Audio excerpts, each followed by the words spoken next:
বলি রাধানাথের পাশে যদি আমার রাধারানী থাকতেন তাহলে এই মধ্যাহ্নের সময় আপনারা বলেছে গোলক দর্শন এই কথা শোনা মাত্র রাধানাথের অঙ্গরে রাধার বিরহ যেন জ্বলে উঠে এতে জ্বালিয়ে দিয়েছি রাজহংস আর এদিকে কি করছি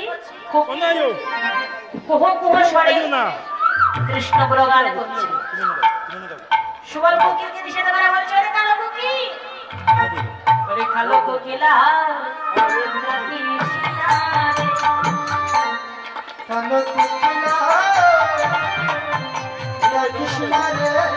কালার মনে রাখো কালো কোকিলা ডাকি সিনারে কালার মনে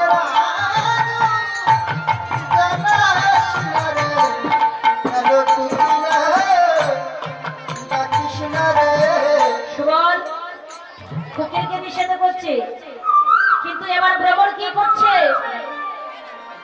কোকিল তো নিষেধ মানছেই না আর এদিকে ভ্রমর কি করলেন গুণগুণাগুণ সারে কৃষ্ণ গুণগান করতে শুরু করলেন বলে ভ্রমরে করে গড়ে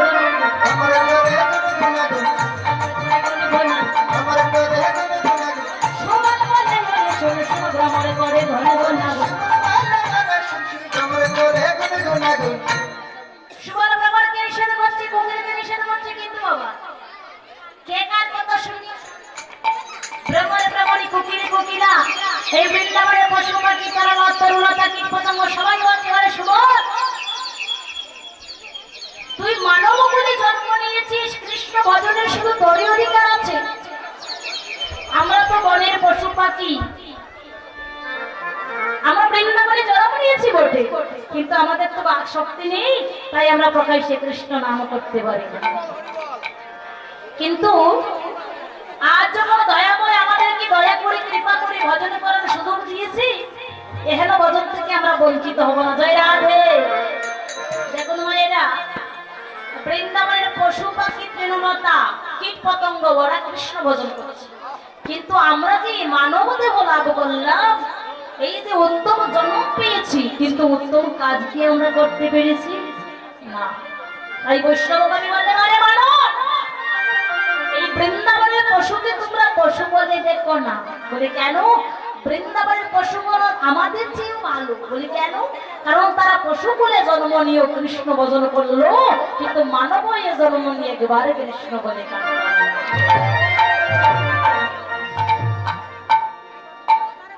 সবাই কৃষ্ণ ভজন করছি সুবল মনে মনে ভাবলো বৃন্দাবনের পশু পাখি তরুলতা কীট পতঙ্গ সবাই কৃষ্ণ ভজন করছে কিন্তু আমি মানব হয়ে বসে আছি কেন সুবল সুবল আর লোকটাকে সামলাতে পারলেন না কিসের লোক কৃষ্ণ ভজনের কৃষ্ণ সেবার প্রতি একটা লোভ হলো সুবল ভাবলেন আজ আমিও কৃষ্ণ সেবায় লেগে যাব যেই ভাবলাম অতি কাছে দেখলেন একটা চম্পকের কানন কাননটা বাগান সুবল গেল সেই বাগানে গিয়ে কি করলেন একদল চম্পক ফুল তুলে নিলেন বৈষ্ণবকবি ভাবদিনের ও মনিয়া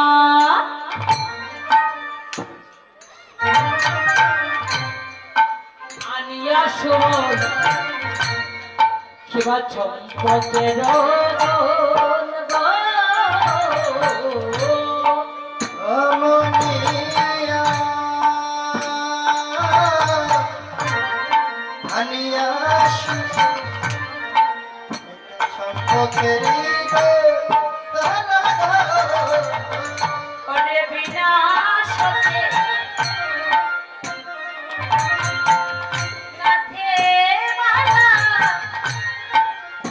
অতি সেই উজ্জ্বল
দিলে অতি যত্ন করে একটি মালা গাঁথলে।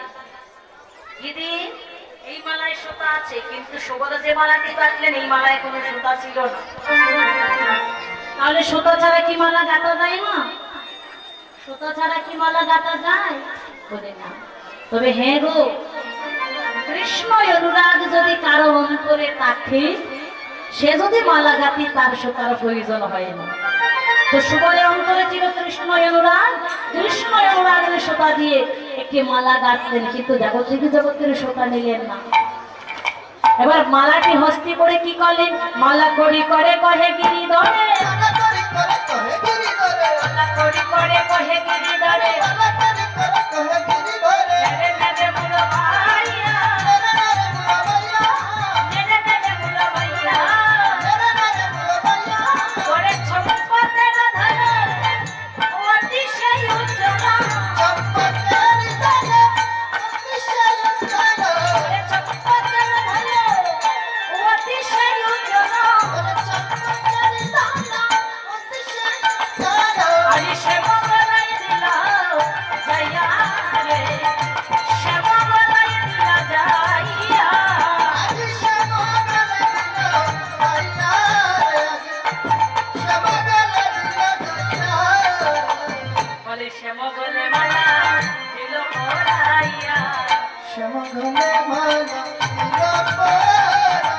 শ্যামগলা মালা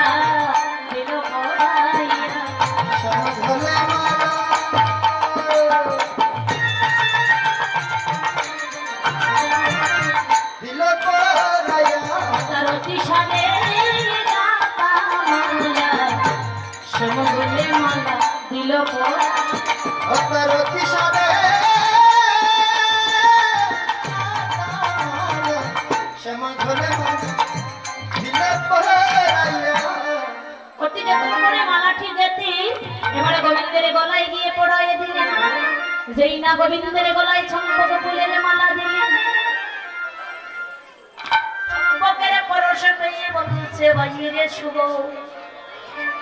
শুভ, তুই কি জানিস না এই বৃন্দাবনী চম্পক ফুলের মালা যখন আমি দেখি, চম্পকের পরশ যখন আমি পাই, তখন আমার অন্তরে রাধারানীর বিরহ নরচরে।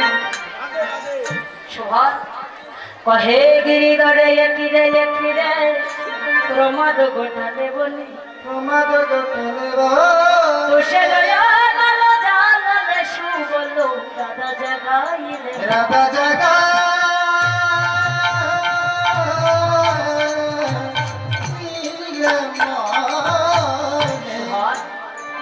বৃন্দাবনে কি চম্পক ফুল বিনা কোন ফুল ছিল না? তুই কি জানিস না চম্পকের পরশ পেলে চম্পক বরণী রাধারানীর কথাই আমার স্মরণ হয়? তুই কি জানিস না চম্পক ফুল দর্শন করলে আমার অন্তরে রাধার বিরহ জনর জ্বলে উঠে? তুই মালা দিলে না,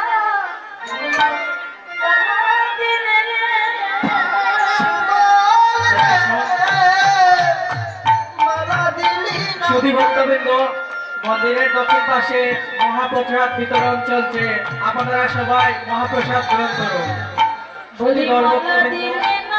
মন্দিরের দক্ষিণ পাশে মহাপ্রসাদ বিতরণ চলছে, আপনারা সবাই মহাপ্রসাদ গ্রহণ করুন।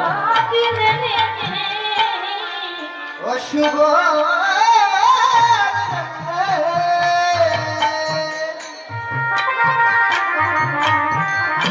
আমায় মালা দিলি না, জ্বালা দিলি রে।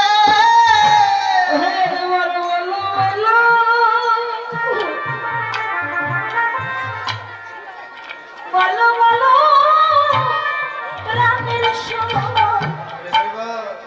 মালা দিলে না, জ্বালা দিলে রে। তুমি বলো বলো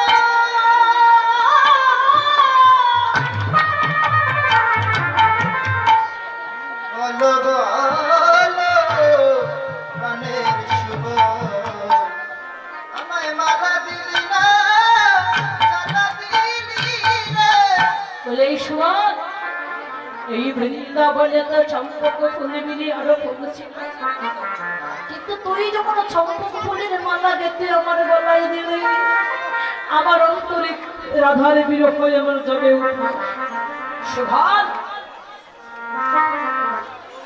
যে অনুর আমার অন্তরে জ্বলে উঠেছে সেই অনুর একমাত্র তুই নিবারণ করতে পারিস, আমার রাধারানীকে এনে দেখাই। সুভান, তাই তোকে মিনতি করছি ভাই, তুই একবারে প্রেমমুখী রাধারানীকে এনে দে। তো সুভান বলছে যে নাই রে রাধে, ও ভাইরা প্রসাদ সেবা করতে যাবে? হ্যাঁ, খোদা খুব বেশি লেগেছে? প্রসাদ অবশ্যই আপনাদের জন্য আয়োজন করেছে, তবে যাবেন বটে, যদি একান্ত বেশি খোদা হয়ে থাকে প্রসাদ সেবা করতে এখনই চলে যা, আর না হয় কিছু সময় আমাকে দিন, এই লীলাটি আমরা ইতি রাখি, তারপর আপনারা প্রসাদে যাবেন। আর যদি যান তাহলে নীরবতা পালন করে যাবেন, কোনো গন্ডগোল করবেন না। গোবিন্দ বলেন, শোনো, এই বৃন্দাবনী চম্পক ফুল ছাড়া কিন্তু আরো ফুল ছিল, কিন্তু এই চম্পক ফুল দিয়ে যখন আমার হৃদয়ে রাধার বিরহ অনুর জানিয়েছিস, একমাত্র তুই নিবারণ করতে পারিস। তুই তো জানিস এই অনুর কিন্তু জলে দিয়ে নিবে না, একমাত্র রাধারানীকে দর্শন করলে আবার অনুর নিবে যাবে। তুই একবার রাধারানীকে এনে দে। সুবল বলছে এই দিকে নাই, তুই যে রাধার জন্য আকুল হয়েছিস, বলে বল দিবসেকে মনে যাবো, বলে দাদা কোথায় পাবো, দিবসকে মনে যাব, মনে রাধা কোথায় পাবো, অনুচিত তুমি কথা বলো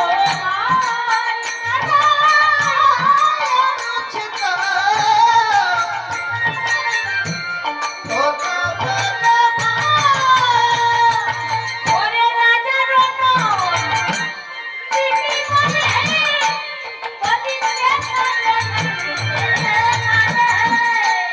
রাধারণ তিনি ভরে কে পারে নিতে পারে, আমি কেমন সাহস করে যাই,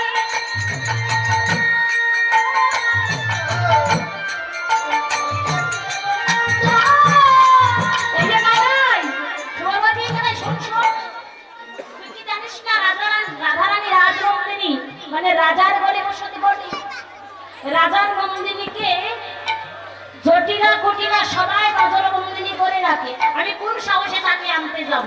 আমায় ক্ষমা করো হে, ক্ষমা করো হে, ক্ষমা করো হে, ক্ষমা করো হে, ওই চরণে অপরাধী ক্ষমা করো হে। এটা নাই, তোর চরণে বড় অপরাধ করেছি, তুই আমাকে ক্ষমা কর, আমি রাধারানীকে আনতে পারবো না। বলে সোয়াল, তুই যদি রাধারানীকে এনে দিতে না পারিস তাহলে আমার এই প্রাণ রাখবো না, আমি বিসর্জন দেবো রাধা করবো। সোয়াল, একমাত্র তুই আমাকে রক্ষা করতে পারিস। এই বলে আকুল হয়ে গোবিন্দ কি করলেন,